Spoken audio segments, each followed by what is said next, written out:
toutes et à tous, je m'appelle Axel Ménétrier et je suis étudiante en diplôme d'état de conseillère en économie sociale familiale et je suis actuellement stagiaire dans un centre social. Un centre social est un foyer d'initiative porté par des habitants.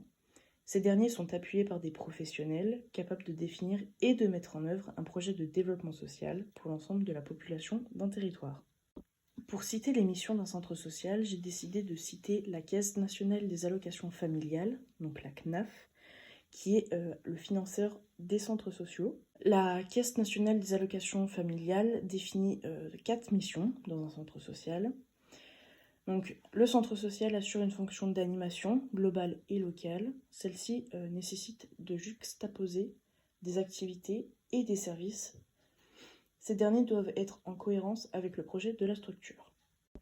Le centre social permet également les échanges et les rencontres intergénérationnelles, favorise le développement des liens familiaux et sociaux et contribue à dynamiser le tissu social.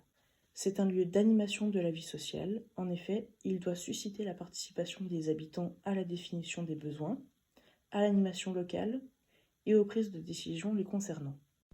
Et enfin, la structure est un lieu d'intervention sociale concertée et novatrice compte tenu de son action concertée, négociée et innovante avec les différents acteurs locaux.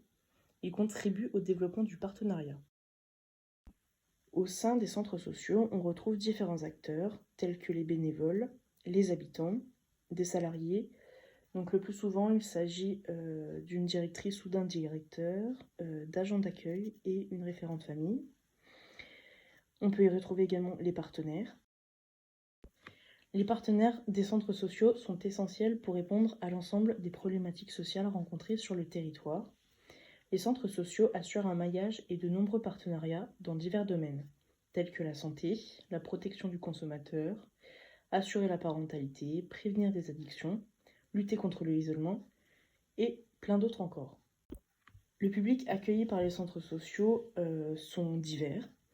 Il peut s'agir des personnes âgées, des personnes à mobilité réduite ou des personnes en situation de handicap, des personnes isolées, des adultes, des parents, des enfants, des adolescents, ainsi que des bébés.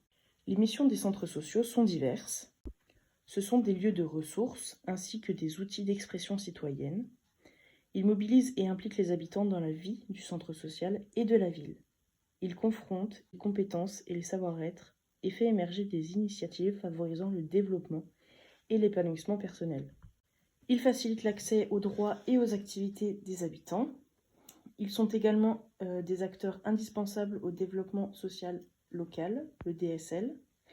Ils apportent une meilleure lisibilité des actions auprès des usagers, mais aussi des partenaires, internes comme externes. Ils initient, coordonnent et renforcent le réseau partenaire de manière à ce que l'offre proposée aux habitants du territoire soit cohérente. Les centres sociaux élaborent un diagnostic du territoire puisque, tout comme les politiques locales et nationales, les problématiques sociales sont en constante évolution. Rester à l'écoute des habitants et de leur quotidien, c'est rester en contact avec la réalité de terrain afin d'apporter des réponses pertinentes. Je vous remercie d'avoir regardé la vidéo et de m'avoir écouté en vous souhaitant une bonne continuation.